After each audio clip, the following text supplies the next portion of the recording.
بسم اللہ الرحمن الرحیم۔ السلام علیکم۔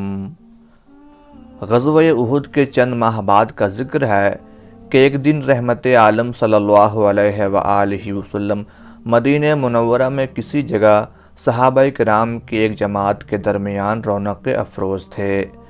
دین اور دنیا کی باتیں ہو رہی تھیں اور شمع رسالت کے پروانے حضور کے ارشادات سے مستفیض ہونے کے لیے ہمتاً گوش بنے ہوئے تھے۔ یکایک سرور عالم صلی اللہ علیہ وآلہ وسلم پر نزول وحی کی کیفیت طاری ہوئی اور لسان رسالت پر یہ الفاظ جاری ہو گئے: علیک السلام یا خبیب، علیک السلام یا خبیب، اے خبیب تجھ پر سلام، اے خبیب تجھ پر سلام۔ صحابہ کرام رضی اللہ عنہم نے حیرت سے حضور صلی اللہ علیہ وآلہ وسلم کی طرف دیکھا کہ یہ آپ کیا فرما رہے ہیں۔ سرور عالم صلی اللہ علیہ وآلہ وسلم نے ان کی حیرت کو پہچان لیا اور ان سے مخاطب ہو کر فرمایا: خبیب کو اللہ کے دشمنوں نے قتل کر ڈالا۔ یہ حضرت جبرائیل علیہ السلام مجھے ان کا سلام پہنچاتے ہیں۔ یہ شہید راہ حق جن کا سلام 300 میل دور ان کے مقتل سے روح الامین علیہ السلام نے سرور عالم صلی اللہ علیہ وآلہ وسلم کو پہنچایا، اور جن پر خود امام الانبیاء نبی رحمت صلی اللہ علیہ وآلہ وسلم نے سلام بھیجا، قبیلہ اوس کے چشم و چراغ حضرت خبیب بن عدی انصاری رضی اللہ تعالی عنہ تھے۔ وہ مدینہ منورہ کی ان خوش بخت ہستیوں میں سے تھے جنہیں ہجرت نبوی سے قبل اسلام کی سعادت عظمیٰ حاصل ہوئی۔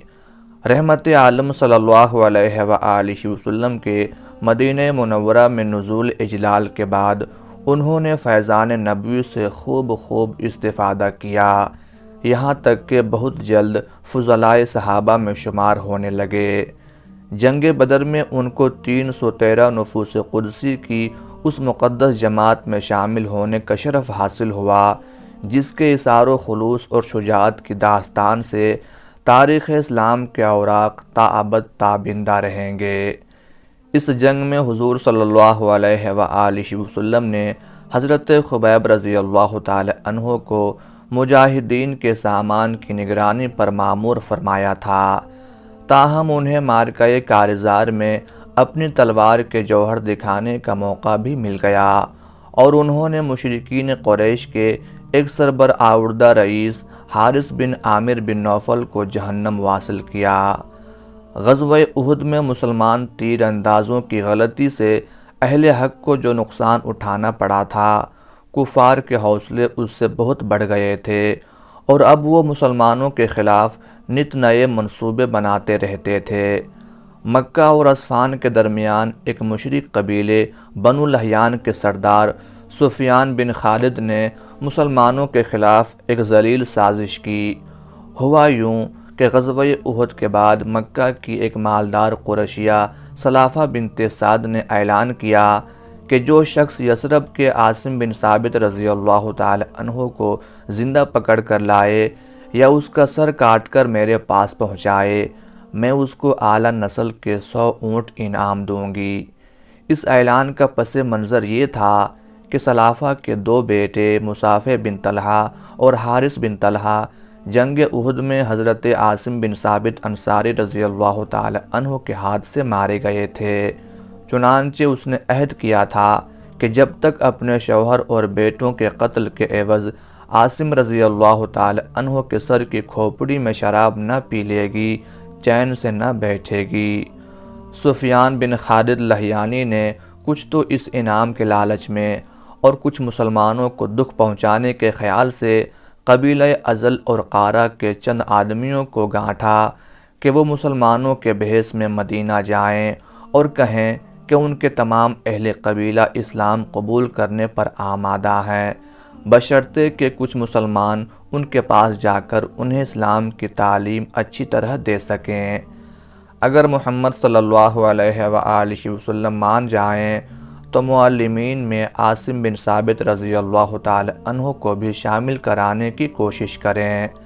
ازل اور قارہ کے 7 بدبخت آدمیوں نے سفیان بن خالد کے کہنے پر عمل کیا اور مدینہ پہنچ کر نبی اکرم صلی اللہ علیہ وآلہ وسلم سے درخواست کی کہ کچھ معلمین ہمارے ساتھ کر دیجئے تاکہ وہ ہمارے قبائل میں تبلیغ کر سکیں اور انہیں احکام اسلام سکھا سکیں۔ از راہ مکر انہوں نے حضرت عاصم بن ثابت رضی اللہ تعالی عنہ سے اپنے قبائل کے اکثر لوگوں کی محبت کا بہت کچھ اظہار کیا۔ ابن اسیر کا بیان ہے کہ یہ لوگ مدینہ میں حضرت عاصم رضی اللہ تعالی عنہ کے والد ثابت کے مکان پر فروکش ہوئے تھے۔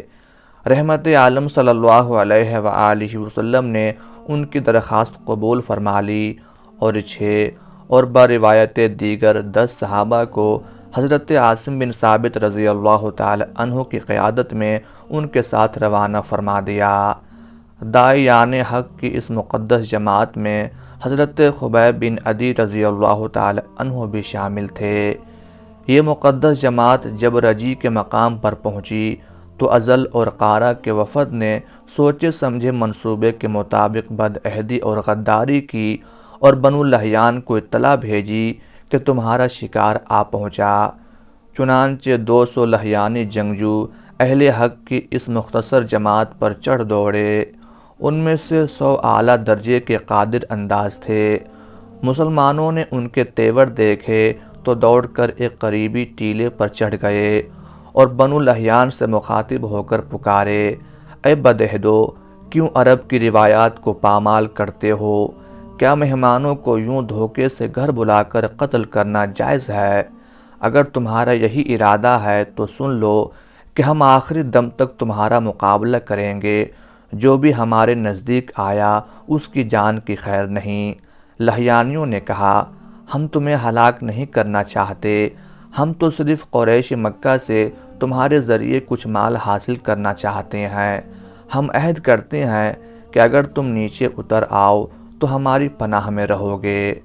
حضرت عاصم رضی اللہ تعالی عنہ نے فرمایا، اللہ کی قسم، ہمیں مشرکوں کے عہد و پیمان پر کوئی اعتبار نہیں ہے، ہم ہرگز تمہاری پناہ نہیں لینا چاہتے۔ اب چاروں طرف سے کفار نے ان بے کس مسلمانوں پر تیروں اور برچھیوں سے حملہ کر دیا۔ مسلمانوں نے نہایت ثابت قدمی سے مقابلہ کیا۔ حضرت عاصم رضی اللہ تعالی عنہ نے اپنے ساتھیوں سے کہا، بھائیو، ہم سے دھوکہ کیا گیا ہے، مگر کوئی بات نہیں، منزل شہادت تمہارے سامنے ہے اور حوران بہشتی تمہیں اپنی آغوش میں لینے کے لیے بے قرار ہیں۔ مسلمانوں نے اپنے ترکش نکال لیے اور کفار کے تیروں کا جواب تیروں سے دیا۔ جب تیر ختم ہو گئے تو نیزوں سے مقابلہ کیا۔ حضرت عاصم رضی اللہ تعالی عنہ نے دعا مانگی، الہی، تیری راہ میں ہم مظلومانہ مارے جا رہے ہیں۔ میں نے اول دن سے تیرے دین کی حمایت کی اور اب تیری حمایت کا طالب ہوں۔ میں نے تجھ سے عہد کیا تھا کہ نہ خود کبھی کسی مشرک کو مس کروں گا اور نہ کسی مشرک کو اپنا جسم چھونے دوں گا۔ مرنے کے بعد میرے جسم کی حفاظت اب تیرے ذمے ہے۔ اس کے بعد رجز پڑھتے ہوئے دشمنوں میں گھس گئے اور اپنے 6 ساتھیوں کے ہمراہ رتبہ شہادت پر فائز ہوئے۔ 3 صحابہ حضرت خبیب بن عدی، حضرت زید بن دسنہ اور حضرت عبداللہ بن طارق رضی اللہ تعالی عنہما کو مشرکین نے زندہ گرفتار کر لیا۔ حضرت عاصم رضی اللہ تعالی عنہ کی دعا جو ایک درد مند دل سے نکلی تھی فوراً قبول ہو گئی۔ جب مشرکین نے ان کا سر کاٹنے کا ارادہ کیا تو اللہ تعالیٰ نے ان کے جسد مبارک کے گرد شہد کی مکھیوں اور بعض روایات کے مطابق بھیڑوں کا غول بھیج دیا۔ کوئی مشرک ادھر بڑھتا تو اسے بری طرح کاٹ لیتیں۔ آخر انہوں نے لاش کو اسی جگہ پر چھوڑ دیا۔ ان کا خیال تھا کہ مکھیوں یا بھیڑوں کا یہ جھنڈ چند ساعتوں کے بعد اڑ جائے گا، اس وقت سر کاٹ لیں گے۔ اللہ کی قدرت کہ رات کو زبردست بارش ہوئی جس سے سیلاب کی کیفیت پیدا ہو گئی۔ حضرت عاصم رضی اللہ تعالی عنہ کا جسد مبارک اسی سیلاب میں بہہ گیا اور 1000 کوششوں کے باوجود کفار کے ہاتھ نہ آیا۔ یوں اللہ تعالیٰ نے ان کے جسم مبارک کو بے حرمتی سے بچا لیا۔ نہ کوئی کافر ان کی زندگی میں انہیں مس کر سکا اور نہ ان کی شہادت کے بعد۔ حضرت خبیب بن عدی، حضرت زید بن دسنہ اور حضرت عبداللہ بن طارق رضی اللہ عنہما کو کفار اپنی کمانوں کی تان سے باندھنے لگے تو حضرت عبداللہ بن طارق رضی اللہ تعالی عنہ نے شدید مزاحمت کی، تاہم مشرکین انہیں کسی نہ کسی طرح باندھ کر مکہ کی طرف روانہ ہوئے۔ مرو زہران پہنچے تو عبداللہ رضی اللہ تعالی عنہ نے اپنا ہاتھ قید کی رسی سے نکال لیا اور ایک مشرک کی تلوار چھیننا چاہی۔ یہ دیکھ کر مشرکین غضبناک ہو گئے اور پیچھے ہٹ کر ان پر پتھر برسانے شروع کر دیے، یہاں تک کہ وہ واصل بحق ہو گئے۔ مشرکین انہیں وہیں دفن کر کے آگے بڑھے۔ اب ان کے قبضے میں صرف 2 عاشقان حق باقی رہ گئے تھے، حضرت خبیب بن عدی اور حضرت زید بن دسنہ رضی اللہ عنہما۔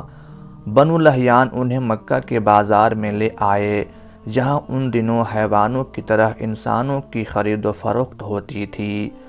جب قریش کو علم ہوا کہ بنو لحیان محمد صلی اللہ علیہ وآلہ وسلم کے 2 ساتھیوں کو اسیر کر کے مکہ لائے ہیں تو انہیں بڑی خوشی ہوئی اور بازار کی طرف یہ دیکھنے کے لیے لپکے کہ ان قیدیوں میں کوئی ان کے کسی عزیز کا قاتل تو نہیں۔ حضرت خبیب رضی اللہ تعالی عنہ نے غزوہ بدر میں حارث بن عامر بن نوفل کو قتل کیا تھا، اس لیے جب حارث کے رشتہ دار نے خبیب رضی اللہ تعالی عنہ کو دیکھا تو ان کی بانچھیں کھل گئیں کہ انہیں اتنی آسانی سے حارث کا انتقام لینے کا موقع مل گیا۔ چنانچہ حارث کے بیٹے یا بروایت دیگر زینب بنت حارث نے حضرت خبیب رضی اللہ تعالی عنہ کو 100 اونٹوں کے عوض خرید لیا۔ اسی طرح حضرت زید بن دسنہ رضی اللہ تعالی عنہ کو صفوان بن امیہ نے 50 اونٹوں کے عوض خرید لیا تاکہ انہیں اپنے باپ امیہ بن خلف مقتول بدر کے بدلے میں قتل کرے۔ یوں اللہ کے یہ 2 پاک باز بندے لحیانی غداروں کے پنجہ ستم سے چھوٹ کر مکہ کے قسی القلب مشرکوں کے ہاتھ پڑ گئے۔ قریش مکہ کفر کی حالت میں بھی اشہر حرم یعنی حرمت والے 4 مہینوں رجب، ذوالقعدہ، ذوالحجہ اور محرم میں خون ریزی سے اجتناب کرتے تھے۔ چونکہ حضرت خبیب رضی اللہ تعالی عنہ جس زمانے میں فروخت ہوئے وہ ذوالقعدہ کا مہینہ تھا، اس لیے بنو حارث نے ان کا قتل اشہر حرم گزرنے تک ملتوی کر دیا اور انہیں طوق و سلاسل میں جکڑ کر ایک کوٹری میں محبوس کر دیا۔ حضرت خبیب رضی اللہ تعالی عنہ بلا شبہ قریش کے ایک بڑے سردار کے قاتل تھے، لیکن انہوں نے یہ قتل کسی دھوکے اور فریب سے نہیں کیا تھا، بلکہ عین میدان کارزار میں مردوں کی طرح لڑ کر کیا تھا۔ اب قریش ان پر قابو پا کر جس بد کرداری کا مظاہرہ کر رہے تھے وہ دنیا کے کسی آئین میں روا نہیں تھا۔ یہ کھلی ہوئی شیطنت اور بزدلی تھی کہ رسیوں میں جکڑے ہوئے ایک بے بس قیدی کو 20 مسلح آدمی مل کر ماریں۔ ایسا فعل تو عربوں کی قومی روایات کے بھی یکسر خلاف تھا، لیکن مشرکین قریش جوش انتقام میں بالکل اندھے ہو گئے تھے۔ انہوں نے اس مظلوم پردیسی کو قتل کرنے کے لیے خاص اہتمام کیا اور طے کیا کہ انہیں سولی پر لٹکا کر نیزوں کے کچوکوں سے ہلاک کیا جائے۔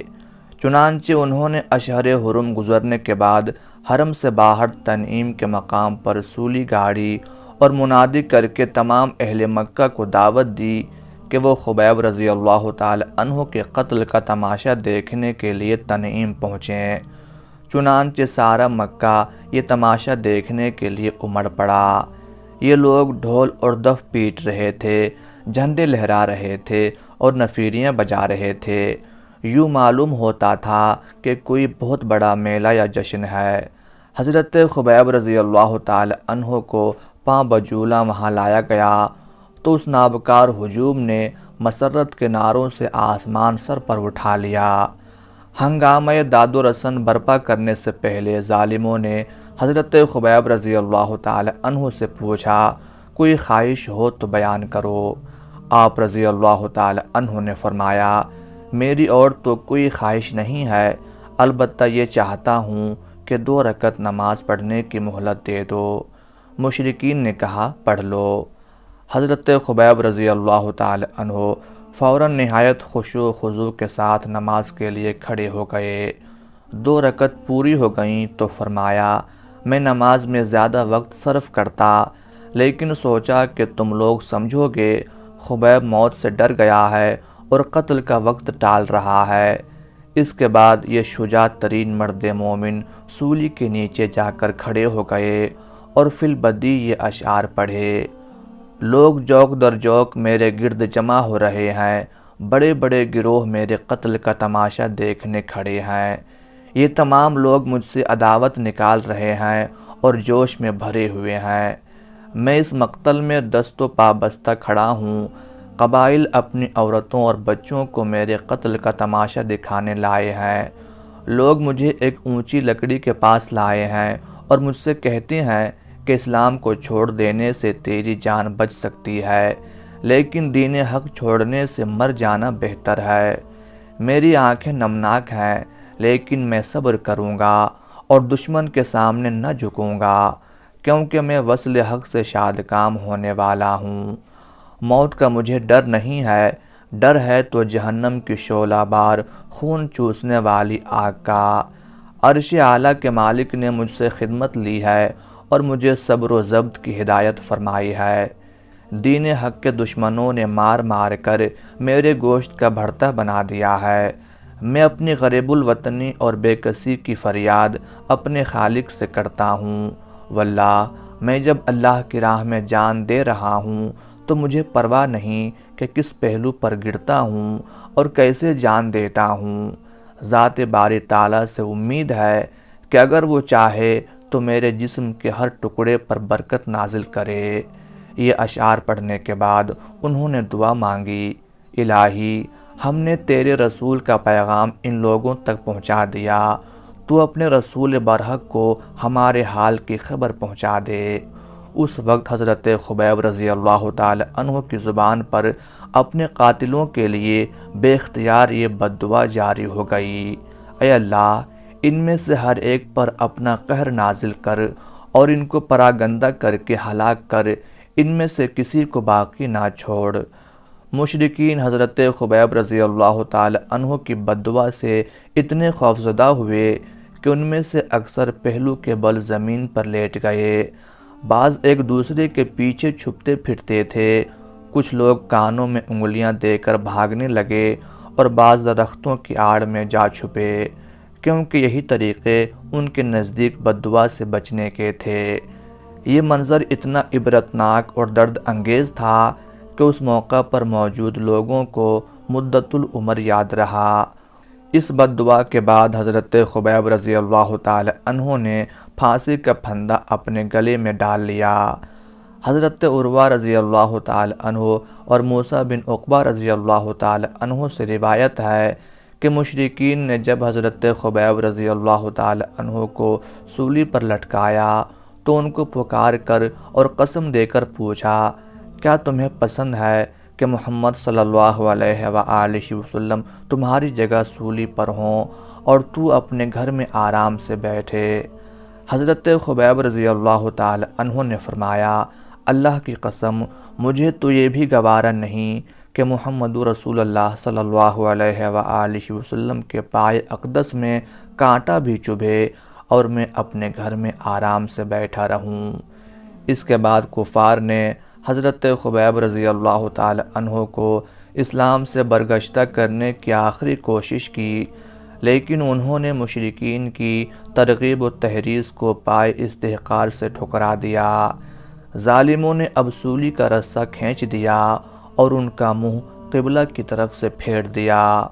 اس وقت حضرت خبیب رضی اللہ تعالی عنہ کی زبان پر یہ آیت جاری ہو گئی، فَأَيْنَمَا تُوَلُّوا فَثَمَّ وَجْهُ اللَّهِ، تم جس طرف رخ کرو اسی طرف اللہ کی ذات موجود ہے۔ بعض روایتوں میں ہے کہ حضرت خبیب رضی اللہ تعالی عنہ نے اس موقع پر رسول اکرم صلی اللہ علیہ وآلہ وسلم پر سلام بھیجا اور بارگاہ رب العزت میں دعا کی کہ وہ ان کے حال کی خبر حضور صلی اللہ علیہ وآلہ وسلم کو پہنچا دے۔ اب شقی القلب مشرکوں نے اس مرد وفا سرشت کے جسم پر نیزوں سے کچوکے لگانے شروع کر دیے۔ دفعتاً خبیب رضی اللہ تعالی عنہ کا منہ قبلہ رخ ہو گیا۔ ابھی رمق جان باقی تھی۔ فرمایا الحمدللہ کہ اس نے میرا منہ اپنے گھر کی طرف پھیر دیا۔ کفار ان کے رقص بسمل کو دیکھ کر خوشی سے نعرے لگاتے تھے۔ انہوں نے بہت کوشش کی کہ حضرت خبیب کا چہرہ قبلہ کی طرف سے پھیر دیں، لیکن ناکام رہے۔ بالآخر ایک مشرک نے ان کے سینے میں اس زور سے نیزہ مارا کہ جسم کے آر پار ہو گیا۔ اس وقت ان کی زبان پر کلمہ توحید جاری تھا۔ اسی حالت میں انہوں نے اپنی جان آفرین کے سپرد کر دی۔ اس کے بعد مشرکین نے اس شہید راہ حق کی لاش کو سولی پر ہی لٹکتا چھوڑ دیا۔ حضرت خبیب رضی اللہ تعالی عنہ کے ساتھی حضرت زید بن دسنہ رضی اللہ تعالی عنہ کو صفوان بن امیہ نے خریدا تھا۔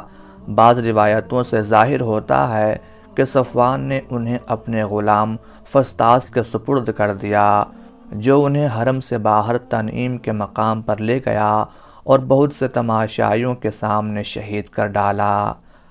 حضرت خبیب رضی اللہ تعالی عنہ نے اپنی شہادت سے پہلے اللہ تعالی سے دعا مانگی تھی کہ وہ ان کے حال کی خبر اپنے حبیب صلی اللہ علیہ وآلہ وسلم کو پہنچا دے۔ اللہ تبارک و تعالی نے ان کی یہ دعا قبول فرما لی اور حضور صلی اللہ علیہ وآلہ وسلم کو اسی وقت اس سانحۂ جانگداز کی اطلاع وحی کے ذریعے ہو گئی۔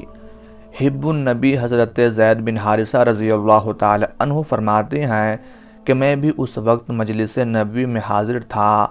آپ پر یکایک آثار وحی ظاہر ہوئے اور آپ نے فرمایا حضرت خبیب کو اہل شرک نے شہید کر دیا اور حضرت جبرائیل علیہ السلام میرے پاس ان کا سلام لائے ہیں۔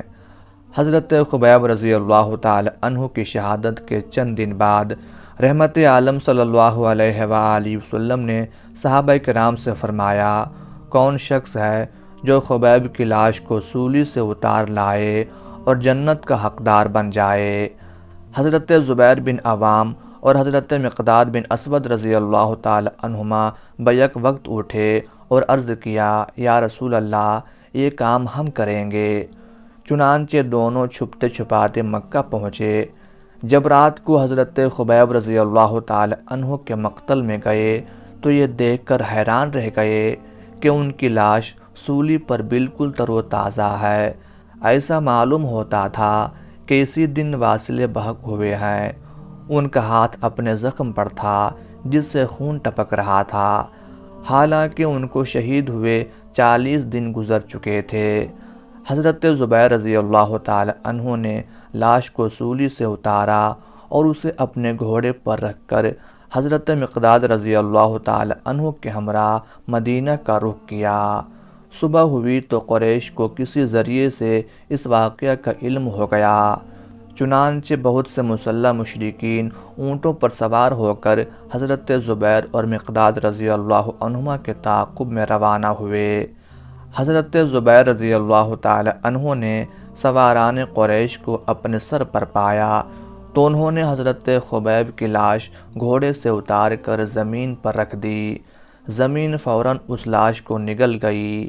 چنانچہ اسی وجہ سے حضرت خبیب رضی اللہ تعالی عنہ کو بلیع الارض کے لقب سے پکارا جاتا ہے۔ اب حضرت زبیر رضی اللہ تعالی عنہ قریش کی طرف متوجہ ہوئے اور للکار کر کہا اے مشرکین قریش، تمہیں ہم پر دھاوا بولنے کی جرت کیسے ہوئی؟ کیا تم نہیں جانتے کہ میں عوام کا بیٹا اور عبد المطلب کا نواسہ ہوں؟ یہ میرا شیر دل ساتھی مقداد بن اسود کندی ہے۔ ہم اپنے گھروں کو لوٹ رہے ہیں اور تمہارا کوئی نقصان نہیں کیا۔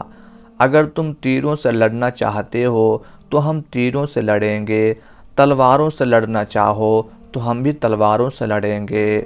واللہ جب تک ہماری جان میں جان ہے ہم تمہیں اپنے نزدیک نہیں پھٹکنے دیں گے۔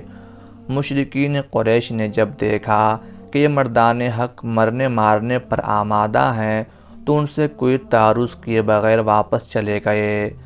حضرت زبیر اور مقداد رضی اللہ تعالی عنہما نے جب دربار رسالت میں حاضر ہو کر سارا واقعہ بیان کیا تو حضور صلی اللہ علیہ وآلہ وسلم بہت مسرور ہوئے اور فرمایا کہ جبرائیل امین علیہ السلام نے مجھے بتایا ہے کہ اللہ تعالیٰ کے فرشتے تم دونوں پر فخر کرتے ہیں۔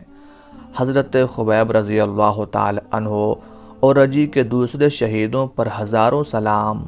انہوں نے اپنے خون سے صفحہ تاریخ پر استقامت و عزیمت کی ایک ایسی داستان رقم کی جو ابدالآباد تک قلوب مردہ میں ایمان اور یقین کی حرارت پیدا کرتی رہے گی۔ یہ شہادت گاہ الفت میں قدم رکھنا ہے۔ لوگ آسان سمجھتے ہیں مسلمان ہونا۔